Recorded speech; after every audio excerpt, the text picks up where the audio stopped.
Basic Brewing Radio is sponsored in part by the American Homebrewers Association.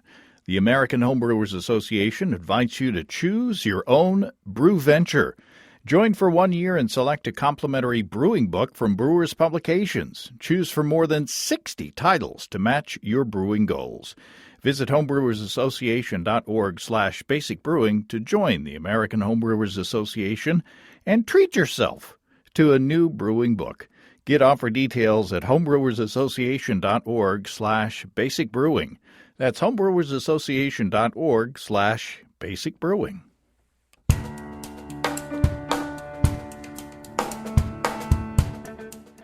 Welcome to Basic Brewing Radio for Thursday, March 16th, 2023, St. Paddy's Day Eve. I'm James Spencer. Here at Basic Brewing Radio, we're all about home brewing.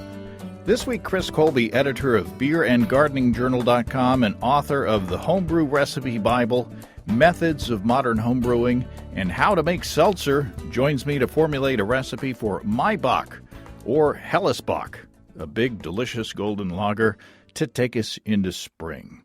If you want to support us financially, check out patreon.com/basicbrewing.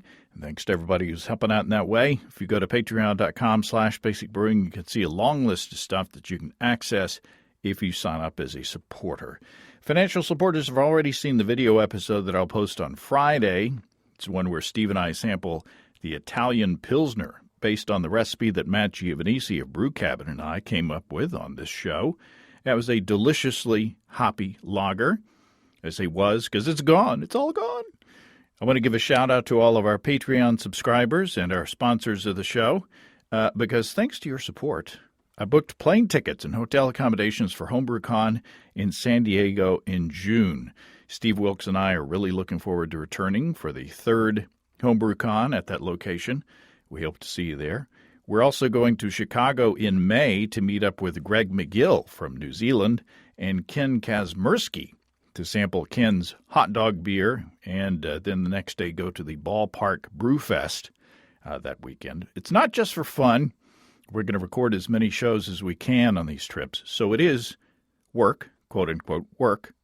Again, thanks to our sponsors and, of course, everybody who's chipping in on Patreon and such. We couldn't do it without you. I've also got an interview set up this week in my hometown of Hot Springs, Arkansas at Origami Sake, a new sake brewery that's being established down there, and I'm very excited about that. This state grows more rice than any other, and it's good to hear that something delicious is going to be brewing from it. I don't think it's a spoiler to say I've already brewed the beer that Chris and I will formulate in this episode, or something similar at least. Things kind of took a turn. I'll talk about that in a second. But first, let me tell you how I brewed it. I brewed it with my Warthog electric system from our good friends and sponsors, Desiree and Dave from HighGravityBrew.com. You know, mine is a 240-volt single-vessel brew-in-a-bag system. It came with a recirculating pump, which I only use on 10-gallon or higher-gravity 5-gallon beers. I just find that stirring the wort does just fine for moderate-gravity 5-gallon batches. However, this is a higher-gravity beer, so I hooked up the pump, which draws wort from under the bag and brings it up and sprays it on top of the mash, so it recirculates it through the mash. And the beauty of the system is that I can still open the lid and stir if I like, or even, add some darker grains later in the mash, which I didn't do this time. Anyway, I mashed for 90 minutes, collected my wort, and boiled for 2 hours to reach my target original gravity. Everything went great with the system. But here's where the story took a turn. The wort came out brown instead of golden. So I think that there was a mix-up with the grain order. It shouldn't be that color even with boiling for 2 hours. So I'm trying to figure that out through the local homebrew shop. But in the meantime, I need to rebrew the beer. I don't have time to go to the shop this week. So I ordered online from HighGravityBrew.com. The Build Your Own Beer feature on HighGravityBrew.com was easy to use. I got quick confirmation and clear communication on my order status, and my ingredients will come to my door. So, 2 success stories this week featuring our friends at highgravitybrew.com. As always, you can get $75 off your Warthog purchase by using the code EBC75BB at family-owned and operated highgravitybrew.com. That's highgravitybrew.com. Okay, let's go back in time before I brewed this beer to talk to Chris Colby of beerandgardeningjournal.com about my Bock, or Helles Bock. Chris Colby, welcome back to Basic Brewing Radio. Hey, James. Thanks for having me on the show. Sure. You're sampling one of my beers. I am. You're sampling a recipe that we formulated on this very program, a Vienna lager. And before I talk about how it was made and everything, I want to get your this is a straight line I toss Steve all the time. I want to get your impressions. Get my impressions. Yeah. We're talking about the beer, right? Yeah, to Garbo. Yeah. Yeah. Here's some impression of Rich Little doing that's more Richard doable. Nixon. Yeah, that's more doable. That's what everybody does anyway. Yeah. I am not a crook. So experienced beer judge, what do you think of the beer? I like it. It, as we said before the show, we poured it. It pours nice. It's clear. You know, you said you filled it from a keg, but it's carbonated. It's still holding a nice little foam stand. The aroma is excellent. It's really, you can smell the sort of Vienna, Munich, the quote unquote multi malts in there. Really nice. And let me give it a taste. I deviated from the recipe a bit, but I'll get into the details after you sip. Sure. Yeah, it tastes to me like a Vienna lager. It's nicely balanced. It's nice and malty. It's got a decent amount of body, not like a full, like thick, like a Bock or something, but it's got it's not super thin like an American Pilsner either. It's got I don't know, it's enough to be a refreshing beer, and then there's just enough hops in it to balance out the sweetness. Mm-hmm. Yeah, it's a very this could be a very good summer beer. Yeah. It won't make it to summer, but yeah. My keg will not make it. My keg is lucky to have made it this far. It's a tasty beer.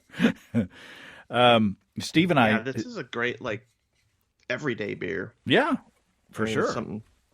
That's what I'd say.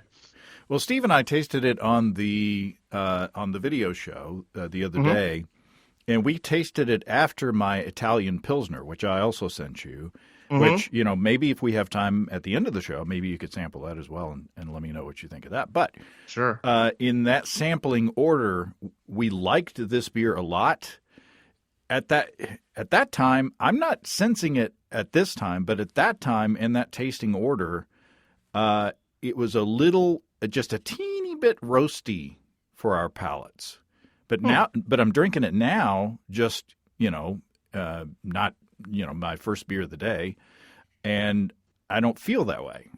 If it's interesting how the palate reacts, or at least how mine does. There's a tiny bit of roastiness, but that's you want that in an amber like Vienna lager, I think. But it's tiny. Yeah. It seems to me like something that Munich malt could give you, not. Did you add any aromatic or melanoidin or something like that? Now the recipe that we came up with together was 7.5 pounds of Vienna malt, 2.5 pounds of 10 Lovibond Munich, and 2 ounces of Black Prince for color. Oh, okay. Essentially, I went to the homebrew store, and at that time they were in between places. They the local homebrew store, North Tunnel Brewing Supply, merged with a local brewery, Boston Mountain Brewing. So now it's Boston Mountain Brewing and Supply. So they were kind of in between places. So they had a shortage of Vienna malt when I went there. So what I wound up with was 3.5 pounds or 1.6 kilograms of Vienna malt. Mm-hmm. And then I called an audible, and I substituted for the rest of that Vienna malt. I was 4 pounds shy. I substituted 4 pounds or 1.8 kilograms of crisp First Maris Otter. Okay, there you go. And then pale malt. It's rough in the same, ballpark. Base malt, same ballpark of color. Yeah. So is that a weird substitution, or is that reasonable? No, I think it worked. I mean, Vienna malt varies from, what is it, like between 3 and 8 degrees Lovibond, somewhere in that ballpark at least. And a Maris Otter malted to be a pale ale malt is going to be like 3.5, something like that. So yeah, that's not a bad kick save, especially when you're blending it with some Vienna malt in there. Yeah. So yeah, no. I mean, I'm happy. Got to do what you got to do sometimes. Yeah, and I'm completely happy with the beer. We picked on it a little more than we're doing now on the video show. I on the video show we said that maybe we would back off the 10 Lovibond Munich to lighten the flavor up just a little. But that's a picky thing. The bitterness, we specified 2.5 ounces of Czech Sots for 60 minutes. The batch of Czech Sots that I had, it was actually lower in alpha acid. It was 2.7 alpha acid. I think we figured on like 3.4 when formulating the recipe. Yeah, something like that. So I bumped that up from 2.5 ounces to 3 full ounces or 85 grams of Czech Sots for 60 minutes. And then at the end of that 60-minute boil, I racked into a no-chill container and chilled overnight in my basement, and then racked into a fermenter and pitched Imperial L29 Huga lager yeast with no starter. Original gravity 1051, final gravity 1008 for an ABV of 5.6%. I fermented at around 57 degrees Fahrenheit in my kegerator, which is that, 14 C? I brewed it on the 23rd. I pitched it on the 24th, and it was ready for the diacetyl rest on the 27th. And I did the diacetyl rest for like 3 days and kegged after that. So I kegged on the 1st, and here we are on the 27th. So, it lagered for, almost 3 weeks in the keg. So, I'm happy. How much Munich went in this? 2.5 pounds of 10 Lovibond Munich. Okay. Yeah, I don't know if I'd cut down on that. That's, it's kind of an opinion thing. Sure. If you like the more, like I like, at one point they called them VMOs, Vienna Marts and Oktoberfests. I like that whole spectrum of beers, and I like them a little heavy on the quote unquote malty malts. I like, Oktoberfests that are, because they brew some that are almost pale, or some that are pale, and they are some that are more orangey and have that more of that melanoidin flavor, and I tend to like those on that end of the spectrum. And so, yeah, I would leave that alone. But okay, I could see other people, like shooting for a Vienna lager that's more almost sort of a dark golden rather than this is definitely into the amber. Yeah. But yeah, that's it's brownish just with an opinion. Brownish with a little bit of a red hue, just a little bit. But I like it. I like it a lot. Yeah. We have some more lager yeast coming from from Imperial Organic Yeast. Que Bueno is coming. It's going to be the next seasonal yeast from Imperial. So I've asked you to help me formulate a recipe for a Bock, or a Helles Bock, or a Heller Bock. That's a Heller Bock. It's a Heller Bock, all right. Hopefully it'll be heller good. But it's another lager, but this is stronger than what we've been formulating, right? Yeah, stronger than the Vienna, certainly.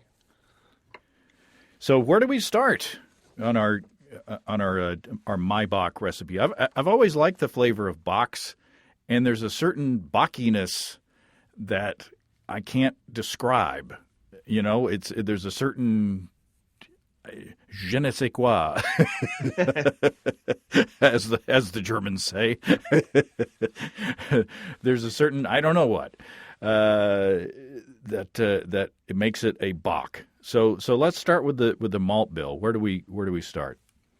Yeah, the overall my Bock is a little different from other Bocks in that it's a strong beer like other Bocks are. Again, it's sort of modern traditional Bock. But they tend to be a little bit drier and a little more hoppy, and then of course they're pale rather than sort of the amber to brown. So for malts, start out with mostly Pilsner. I mean, Pilsner, a good quality Pilsner malt will get you most of the way. And then sort of very much like the options in brewing a Vienna, round out the Pilsner malt with a little less Vienna malt and then a lot less than that of Munich malt. And or basically any combination. You can do Pilsner with a little bit of Munich. You can do Vienna with a little bit of Munich. You got a lot of options, but keep the base malt simple. Mm-hmm. And then since you want this to be a bit drier than a normal Bock, I would really go very easy on the specialty malts. I mean, because I like beers on the drier side, my inclination would be to omit them altogether. But if you wanted to put, a relatively small amount, for, maybe up to 1 pound of, Carapils, Carafoam, any of those super light, sort of crystal caramel type malts, you could do that. But I mean, just base malts is going to be a great base for this beer. Yeah, and it's 7 or 8%. It's going to have a bit of residual sweetness already. Just if you did, just a smash beer. Right. Yeah. You don't really have to work to get a lot of body into this beer. It's going to, its inherent strength is gonna bring some body with it. So, if we were to do like a smash beer with just Pilsner and hops, that would essentially just be a Pilsner, right? I mean, would it have the Bockiness if we just did, just a base malt? Well, it would depend on what you mean by Bockiness. It wouldn't have, a normal, Dunkless Bock has dark and it's got some Munich and all that, and this would lack that. The only Bock element of it would be really that it was stronger. Mm. And also would be less hoppy than a Pilsner. So it'd be like a stronger, and less hoppy than a Pilsner, but more hoppy than a Bock. I was going to pull out my BJCP app and read some notes from that, but I don't want to get you angry after you've been drinking. Yeah, that's. But I mean, usually when I drink a Bock, it's like, what is that? It's kind of a, what do I want to say? It's like a, is it a melanoidin kind of a thing? That kind of a, is it from the I don't know. It's kind of a toasty kind of a. That's probably what you're tasting. Like in a normal dark Bock. And a Doppelbock, certainly there's a lot of the melanoidin-y, those beers have, typically a lot of Munich. It could be majority or all Munich as the base malt, and then they'll typically also have some, melanoidin malt or aromatic malt, at least a little bit. Not all of them, some of them do. And yeah, so the darker, sort of Bocks that you think about drinking in the winter, they very definitely have a strong, Munich malt or dark Munich malt or melanoidin or aromatic malt component to them. Okay, but we're not shooting that way. We're going light and drinkable. Yeah, my Bock really only associates with the other Bock in its name. It could be under some other system of, it could be just a strong, Vienna or Pilsner or something. But it's called my Bock. So Is that a U-Bock? is that a U-Bock? That's a my Bock. So have you got your spreadsheet handy? Shall we start formulating? Let's start formulating. Since this is the theme of the series, I'm having fun with these shows. Actually, building recipes and making beers. I'm having fun because it's going to actually get me back into actual brewing. Yeah, you actually have beer ingredients in your house. I do. Now, so yeah, I'm taking getting them in baby steps, getting them in the brew pot and then in the fermenter. Yeah, right now, I mean, it's been a while since I've brewed, and given the sort of fussiness I am about brewing, I need to go through all my brewing equipment and check that it all works and blah blah blah and get the hornets' nests out of them and dirt daubers. Yeah, I don't want to do a brew day where I'm discovering all the problems as I on the fly. I want to. Good point. I want to, I'm not going to quite go through and do a water brew, but pretty close to it. I'm going to check everything out. That propane heaters still work. That I've got propane. I think I've actually got 2 tanks left. Wow. And we should mention you got your ingredients from highgravitybrew.com, our friends Desiree and Dave. Mm-hmm. Did indeed. How was the ordering process? Oh, it was good. I ordered it, and then it came. It's good when that happens. I made a mistake originally. I had put like 7 pounds of pale malt or 7 pounds of Pils malt and 3 pounds of wheat malt, and then I realized it needed to be flipped, and I emailed them and said, "Can we flip those?" And they were like, "Yeah, sure." Yep. And so, yeah, there you go. Yeah, another satisfied customer. Mm-hmm. Should we do all Pilsner, or should we put a little bit of Vienna in there just to? I'd put some Vienna in there just because I like Vienna. Did you eat Viennese? So you're not from you're not originally from the South, right? So you probably you're not from around here, are you? You probably didn't eat Viennese sausages growing up. I know. We didn't really eat Vienna. I remember seeing them on the shelf, and occasionally would have one, but yeah, it wasn't a big thing for me. Well, we called it Viennese. Viennese sausages. We had Italian dressing too. Huh. From Italy, I guess. Italy. So how much Pilsner? A little tippity typing into the brewing spreadsheet. If we go with 9 pounds of Pilsner malt and 4 pounds of Vienna, that gets us right at about a 7-degree or 7% alcohol beer, for a 5-gallon batch. Right. On mine it says an OG of 72 and an FG final gravity of 18. Although if we get a little bit better, we get slightly better attenuation. If it drops to 16 with them at 7.3% ABV, which is still within the range of a decent Maibach. Yeah, that's plenty. I mean, I think the good, and this is an opinion, but a good Maibach is not, the ones at the top of the range are like definitely a strong beer, and there's a time and a place for that. But for me, it's maybe not May when the temperatures are 90 degrees already. It's maybe 7 is plenty alcohol, right then. Yeah. Have one post-gardening beer rather than 3. So should I usually do single infusion mashes at 150 Fahrenheit or 65 C. Do I want to do any lower, like a step mash to dry it out even more, or? A single infusion mash at 150 should be about right, because I mean these beers are a little bit better attenuated, a little drier than a Bock, but I mean Bocks are pretty full-bodied. So like to be a little better, a little drier, you don't need to pull out all the stops.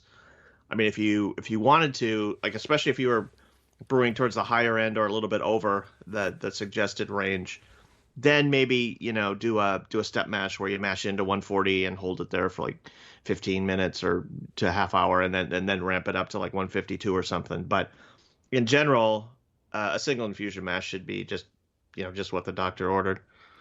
And I do brew in a bag, so I start off with all of my brewing water in the mash. So I generally, like on a standard moderate gravity beer, say if it's like 10 or 11 pounds of grain, that's like around 4.5 kilograms.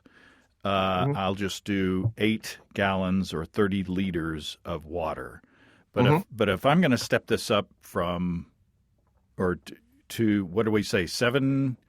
Well, little over 7 ABV. I've got about 18 Plato or a OG of 1.072. And then how much? What's the total weight of our grain? Total weight would be 13 pounds. Oh yeah. I'm going to have to step up the amount of. I might even start with like 9 gallons of water. Yeah, to mash in just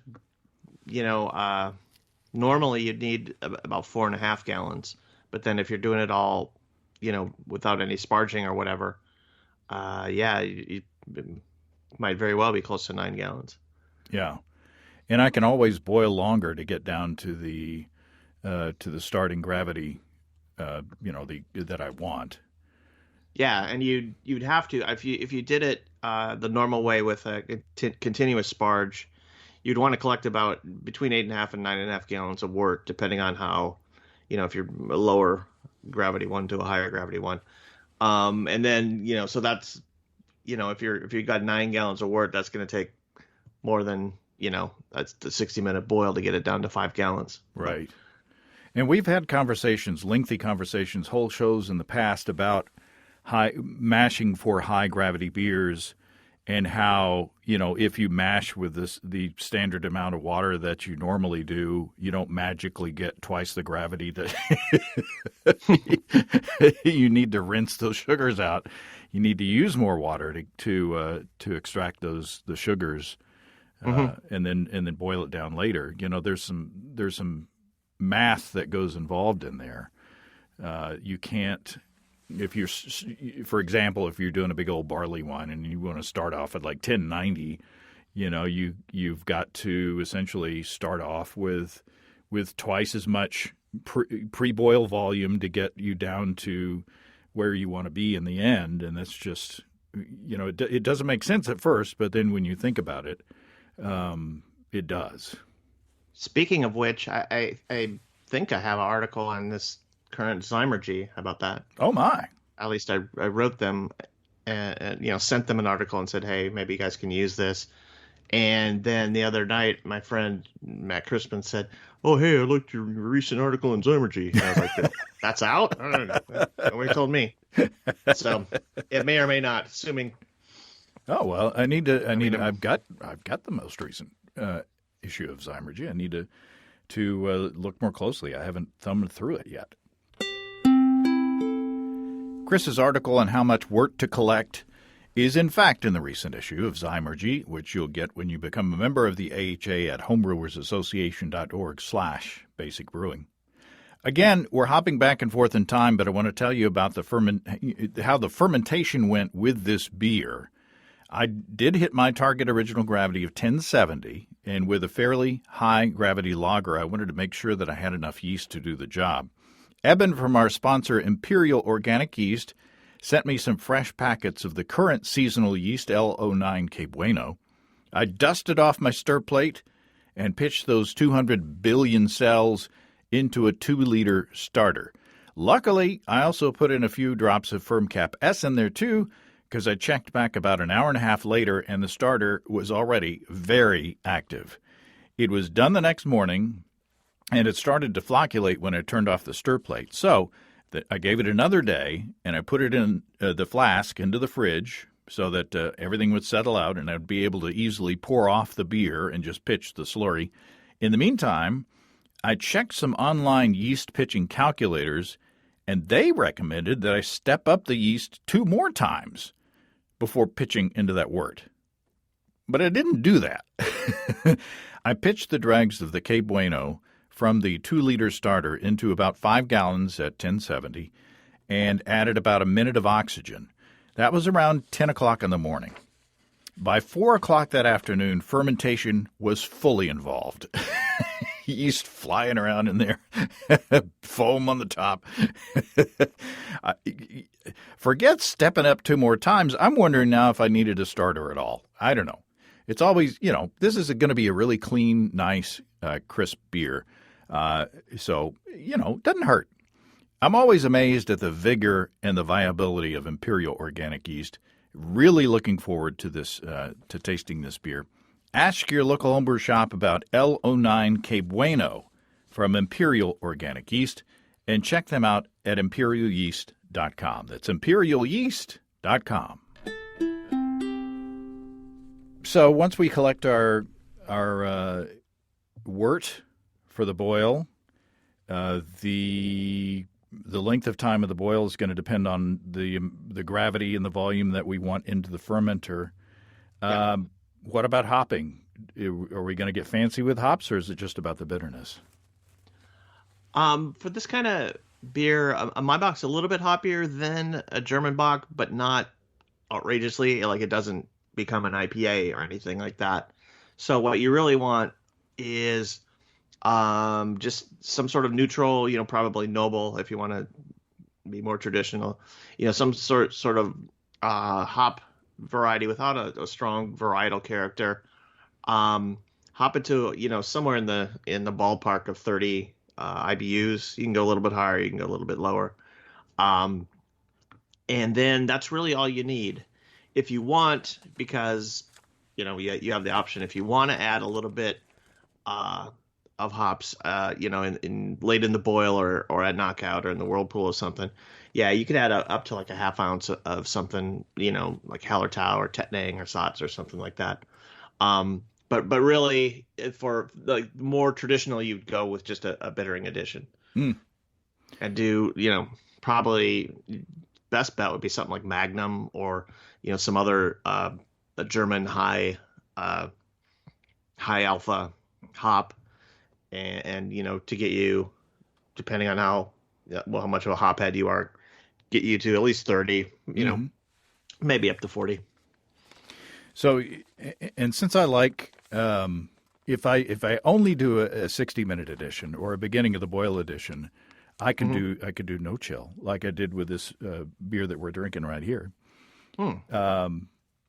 So because I'm not trying to preserve any of those late hop addition flavors, I can just rack into a plastic container and chill it overnight. So let's do that. Let's just do a single hop addition at the beginning.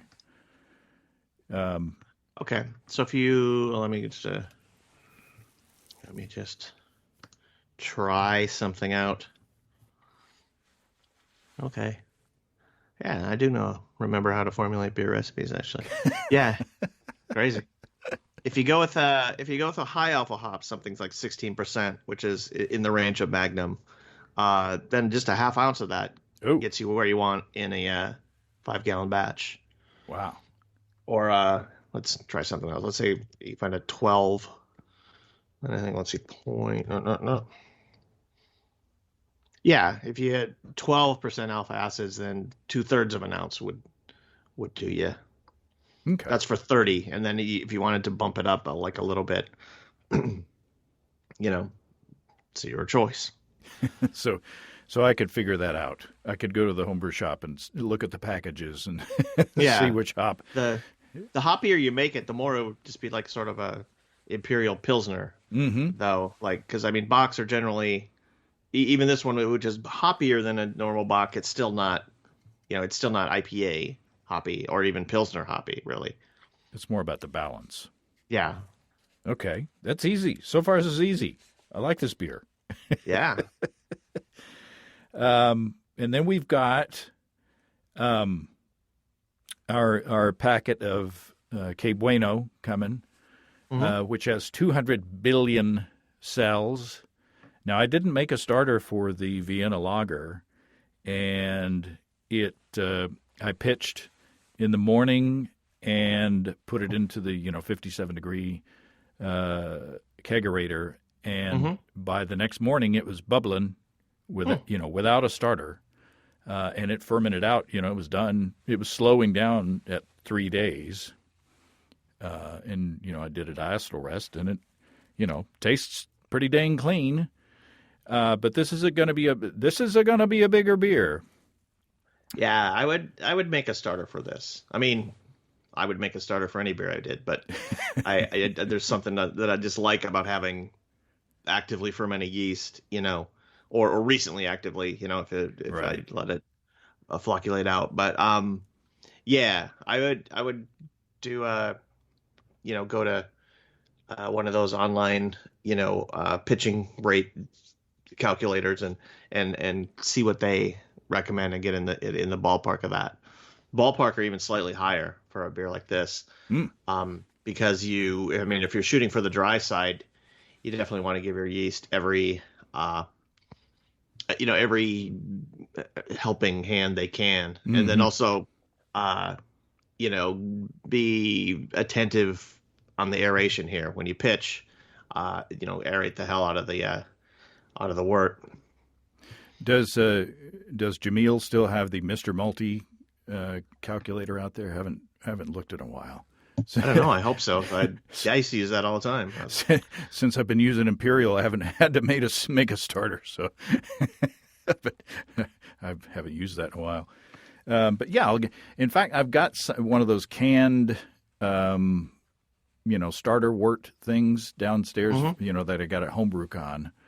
Wow. And I think the local homebrew store sells those too, which is a lot easier than rehydrating malt extract and all that. So yeah, I might actually make a starter this time. And I said this last time maybe, but the last time I made a starter with Imperial yeast, within an hour it was like foaming above the the lip of the Erlenmeyer flask. So nice. What else? Oh, we should talk about water, even though. We both know I'm not going to adjust my water. Yeah. Someone who wants to adjust their water, though, there are some I didn't. This is just you're drinking the beer that just was made with filtered water. My filtered tap water. Does it taste like it? Needs water adjustments? This doesn't. The Vienna, no. Well, there you go. Tastes fine. Could it taste better? Maybe. That's a testable hypothesis. Yes, it is. Sounds like work. Yeah. But talk about water for those water chemistry. Well, you get 90% of the way there by just remembering what you should know for a pale beer. You get your carbonates under 50 parts per million. If you have to dilute the water a little bit with distilled water or RO water, do that. And then you want some calcium in the boil, or in the water, and you can go anywhere. You've got from 100 to 200 parts per million, and you'd be good. If you need to add any calcium, gypsum would be good because you're trying to make a little bit hoppier. But you also have to remember this is not. It's not an IPA. You don't need a ton of gypsum to bring out the a hop character. And if too much gypsum and too much hop accentuating water chemistry, it's almost not going to be good. You almost want a little bit cleaner water, or not cleaner, but less minerally water to do that. So, if you're looking for to be very, as traditional as possible, I drop down to close to 100 parts per million calcium. If you're looking to brew one that's at the top end of the IBU range and maybe accentuate the hops a little bit, then you wouldn't be worried strictly about making a traditional style Bock, but then bump it up to 200. And then in any case, I would recommend adding about quarter teaspoon or a half teaspoon of calcium chloride during the boil. That just knocks the pH down in the boil, which is generally helpful. Mm. Or just use tap water. Could you hear my eyes glazing over? It's all a rich tapestry. Well, that was easy. Are we done? I think so. Are we? I can't think of anything else to talk about on this beer. Carbonation. Itself. One thing. Oh. I wouldn't mind talking about krausening. Oh, okay. I think this is a great candidate for krausening. And to do that, and you don't need to. You can just do a diacetyl res if you. But if you took right at the end of the boil, if you had a clean glass vessel, took hot wort, and grabbed about 2 to 3 quarts of it, and put a cap on there. The heat itself should sanitize the inside of the vessel, and then just let that cool and stick in the fridge while your main fermentation goes. And then when your fermentation starts to slow down, take that 2 or 3 quarts, pitch it, get it fermenting, and then when it's at high krausen, add that back to your beer, and that'll do your essentially the same thing as a diacetyl rest, and it also just conditions the beer a bit.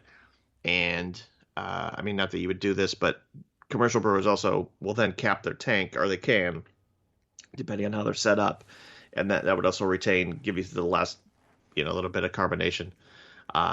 But for if you're looking to do, I mean, it's more work, but if you're looking to do sort of a traditional brewing thing that does roughly the same thing as a diacetyl rest, krausening is something that this is a good beer to do it on, because it's stronger. There might be more diacetyl to be reduced in there, and so yeah. And if you cap your fermentation, you know what you need. You need a spunding valve. You need a spunding valve. A spunding valve. Ding, ding, ding. Ah. Somebody's out there playing spunding valve bingo. We love to say spunding valve. And we have to say that if you're not used to fermenting lagers, especially at cooler temperatures, you need to make sure that the yeast gets an opportunity to scrub those butterscotchy diacetyl off flavors, and having a healthy, strong fermentation, especially given the yeast, an ample opportunity at the end of it to clean everything up with either adding, doing the krausening or warming it up at the end will help you greatly in that. You don't get any diacetyl off of this beer, do you? I didn't know. just bragging a little bit. Yeah, for average strength lagers, I mean, just letting the temperature climb up to 60 at the very end, and maybe swirl the carboy a bit to get, if there's a lot of flocculation up to that point, just swirl it to get some yeast back into suspension. Usually that does it. For slightly stronger lagers, you need like a more extensive. Sometimes it depends on the breaks, how everything went. But sometimes krausening can be just the thing. There you go. Are you in the mood to try my Italian Pilsner? Yeah. Is that what it? I thought I thought that was a India Pale, and then you're just like, I'm going to save myself some time and not write A on all these caps. Too lazy to write an A. No, it's Italian Pilsner. It's a recipe that Matt Giovanisi and I came up with. So, okay, cool. So this is the post conversation drink. We'll pause for a second, and we'll each go get our beers, and we'll be right back. I think I did a worse job of doing a keg fill of this beer. Huh. It'll be interesting to see if it hisses when you crack it open. Oh, it did. Oh, and there's a foam. Yay! Foam, I tells you. Foam on the beer. Now, this is a recipe that, like I say, Matt Giovanisi and I came up with. Yeah. And it's just Avant-Garde Pilsner and Hallertau Mittelfrüh hops with a 3-ounce dry hop post-fermentation. So that's essentially it. Again, it's another beer with L25 Huga from Imperial, and the fermentation schedule is pretty much almost exactly like the Vienna Lager, except for the dry hopping part. So, cheers, virtual cheers. Cheers. Yeah, it's good. It's clear, or at least clearish, but it's dry hopped. So that's, it's hard to get 100% clarity when you dry hop. Mm-hmm. It smells good. You can get the hops are coming through. Oh, good. And let me guess, you didn't adjust the water chemistry? Ding, ding, ding. No, actually, Matt Did you add some Giovanisi, gypsum? Matt, he has my water chemistry in his. I sent him my, I got it tested by Ward Labs and sent him my water profile, and so he's got that in his brewing software, and so he looked at it and he said, "You don't need to do any adjustment." Okay, good. So yeah, this is again my naked water chemistry. Without any augmentation. Yeah, it's good. I mean, I never had an Italian Pilsner, so I don't know how close to the target are you. I think it's a made up. It's a made up thing. A made up thing. Well, then it's exactly right. Then you've nailed it. Like as a good like pale drinkable lager with a little bit of a nice hop edge, yeah, sure. On the video about episode, Steve and I called it Pilsner Plus, because it's like a Pilsner, but then there's just a little bit of extra dry hoppiness in there. I've been drinking. You could even bump the hops up, the bittering a little bit. Oh, okay. Like I mean, this has got a decent amount of hop bitterness, but something like a Bitburger is even a little bit more. It doesn't have the hop aroma, but it's bitter. It's like 40 IBUs, something like that. What were the IBUs on this? I don't have the recipe in front of me. Just make up a number. Nobody will know. 35. I don't know. It was 3 ounces. Yeah, to overdub it later. It was 34. Yeah. IBUs. It was 3 ounces or 85 grams of Hallertau Mittelfrüh at 4.2% alpha acid added at 30 minutes. So, it wasn't a 60-minute edition. It was just a 30-minute edition. Okay. And then the 3 days of... what was it? 3.2 ounces at... Three ounces at 4.2% alpha acid for 30 minets. 4.2. My gonkulator says, 35. 35, 36. So you're right. Awesome. And the award for pulling a right answer out of his nether regions goes to... Yeah. I'm going to say I remembered that from the show. Yeah. Right. I think it's really good. It's 6%, but it's super drinkable. And again, it's a wonder that it made it this far, into its life. So the what was the beer we were talking about? Maibach. The Maibach should end up in the ballpark of this. Without the hop aroma will be gone. But it'll be clear, a little bit more. There'll be a little bit more melanoid-y because we added some Vienna. Mm-hmm.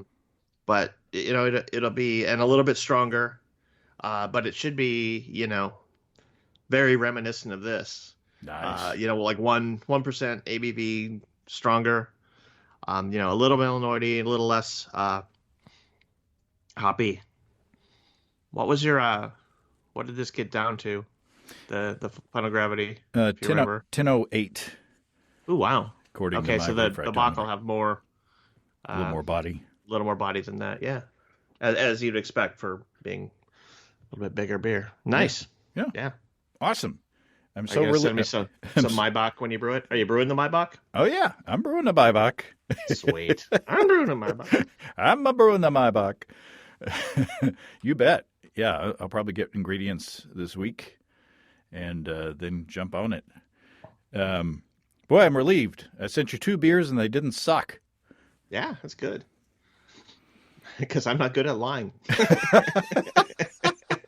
If anything, you're an honest man. Yeah. It was wonderful for some values of wonderful.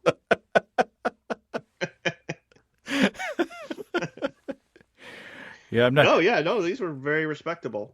Well, good. Yeah, the Vienna especially, it just I don't know.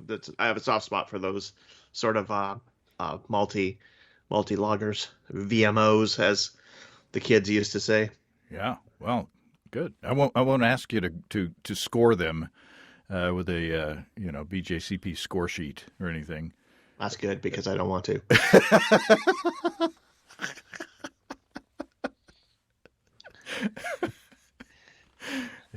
Yeah, and I don't want to be judged. Yeah. That critically. I just want you to tell me it's good, and we'll move on. Oh, well, this has been fun. Yeah. We'll look forward to. I look forward to brewing the My Bock, and I don't know whether I'll get to ferment it. I may have to ferment it in the basement because the kegerator is full now. But oh boy, I'll be close to lagering temperatures down there for a little bit longer. Another reason you can do the old wet T-shirt method. Yeah, that'll knock. Depending on but nobody wants humidity 5 to 10. Nobody wants to see me brew in a wet T-shirt. I don't know what you're. Yeah. I don't know how that'll help, except clear out the brewing area. Somewhere on the internet, that's a thing that people are searching for. James Spencer in wet T-shirt. Oh God, Photoshop people, please don't. Yeah. Oh my God. All right, we're reaching the point of diminishing returns here. Mm-hmm. Chris Colby of beerandgardeningjournal.com. You've got, I see photos on the socials of your garden, and it's already, your container garden is already greening up.